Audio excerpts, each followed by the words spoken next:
protracted war in Iraq and Afghanistan, further exacerbated by Iran's attempts to develop nuclear weapons and continued instability in Pakistan, the situation in the Middle East and Central Asia appears to be hopeless. What does the next president have to do to ensure future stability? And we can go left to right again. Well, I mean, to begin with, I don't believe it's really the job of the United States to go and ensure security. We have a very strong, our concern should be for American concerns. We're not meant to be the world's policeman, the world's nanny, or the world's anything else, really. If we want to go, and definitely military intervention is not the proper route for maintaining security. In fact, if anything, as numerous people have commented, it has only decreased, stability in the whole region. It's upset balances of power, and it's created put us in there even more firmly than we already were, as an object of hatred and scorn for numerous parties in that region. If you want to go and increase stability, the best route possible is not military intervention, but interaction through trade. As we mentioned, bilateral free trade agreements, they're excellent. However, I think what we really need is a unilateral free trade policy. They'll go and help spread, engage in more trade with everyone, and therefore help them spread trade, spread values of peace, freedom, equality, and all these things, not through force, but through free exchange by all parties. Thank you. Well, I think that the next president, in order to, at least attempt to leave that in a state of peace, would be to build on the current success of the surge, because a lot of people don't realize that the surge is working better, at least better than what we were doing. We're actually starting to see the first beginnings of victory. And the only way that we're going to be able to leave that region stable is by leaving a stable democracy and an ally in the region by finishing what we started and leaving Iraq in victory. And I think by having that stable ally, it will help us with relations in the entire region. Yes, I would like to say I agree with a lot of the libertarians. I say that free trade is very important, and we need to have a free trade agreement. But I would also agree when he says it's not America's role to secure. I would say that's absolutely correct, because it's the international community's role. And it's very important. We believe very much in the United Nations. But we need to have a strong international community, a decisive one.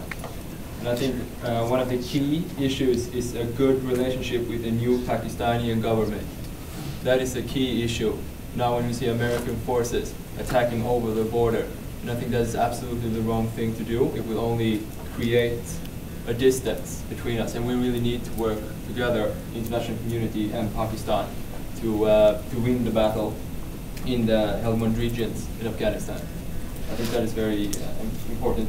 When we talk to Iraq, I think invasion of Iraq was maybe not the best move, but now when forces are in Iraq, I don't think it's good to leave it.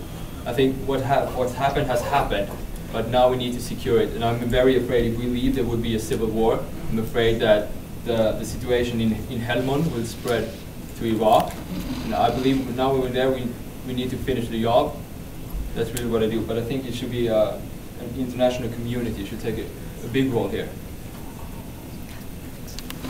Well, in response to the comments on Iraq, I do believe that the invasion was bungled, would be a good word. Shouldn't have happened in the first place, for one. While Saddam Hussein was a bad man, he certainly had nothing to do with 9/11, which was the initial excuse. He had no weapons of mass destruction. But aside from that, I do agree that once you're there, you should finish the job, but the Iraqi people are saying the job is finished and leave. And they have adopted, from what I understand, they are seemingly, the U.S. policy is now the policy that Barack Obama has supported for some time now, of leaving Iraq in a timely fashion. I would notably point out that, and I'm sure an individual from College Republicans can reply to this, but there was no mention on Afghanistan in his comments, and I believe that, as the central front in the war on terror, Afghanistan needs to be secured, and it's falling deeply into what Iraq used to be a few years back. And if we just focus on Iraq and focus all our efforts there, we will lose Afghanistan further, and with that, Pakistan will be thrown into turmoil as well. Along with all of that, we need strong diplomatic relations with these countries and negotiations, and we need to get everyone in that region talking with each other and not simply saber-rattling. Thank you. And I want to ask a question. I'd like to ask a question. There seems to be, everyone kind of criticizes Senator Obama's, the whole parsing words between preparation and preconditions with regards to diplomacy. Can you please just elucidate on what the difference is between preconditions and preparations in reference to Senator Obama perhaps meeting with Ahmadinejad or Kim Jong-il, etc.? Sure. Well, Sarah Palin seems to think that preconditions are having a strategy. I would say that Senator Obama would have a strategy when going into talks with such people that we consider dictators and that sort of thing, and bad enemies of our country. However, I believe what preconditions really mean are, we're not going to meet with you in presidential level unless you agree to do this, this, and this, that sort of thing, which is not the way to go about actually having negotiations. When you're telling the person that you're going to sit down with, you have to agree to this, well, clearly then they're not going to sit down with you. They don't, these countries that we consider our enemies do not consider us the be-all, end-all power, and they don't think that they have to listen to us. So clearly they wouldn't if we said, let's have preconditions. Richard Nixon, President Bush, Reagan, these are all individuals who advocated negotiations. President Bush had negotiations with China. All of these individuals understood, and these are all Republicans I mentioned, all of these individuals understood the need to negotiate with countries that weren't necessarily friendly towards us. Thank you. And to the Socialists. I'll let Steve be the expert on Obama's differentiation between preconditions and preparation. However, I would say that to ensure our security in the area, we need to, as our colleague from Lund University said, stop acting like the world's policeman and start reinvesting our international capital in the United Nations. We in this country really always love to blame the United Nations for when anything goes wrong in the world. Why wasn't the United Nations there? And then once the United Nations does something, we start throwing up our hands in fear saying, oh, it's a world government, they're going to take over.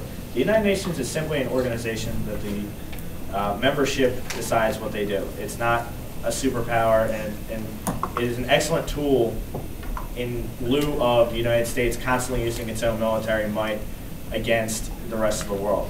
Now, as far as foreign policy goes, what really scares me is the foreign policy people we have now. I mean, you look back at 1992, the Wolfowitz memo that said that the United States should basically hold every other nation back, and unless they aspire to regional powership greater than we have planned for them.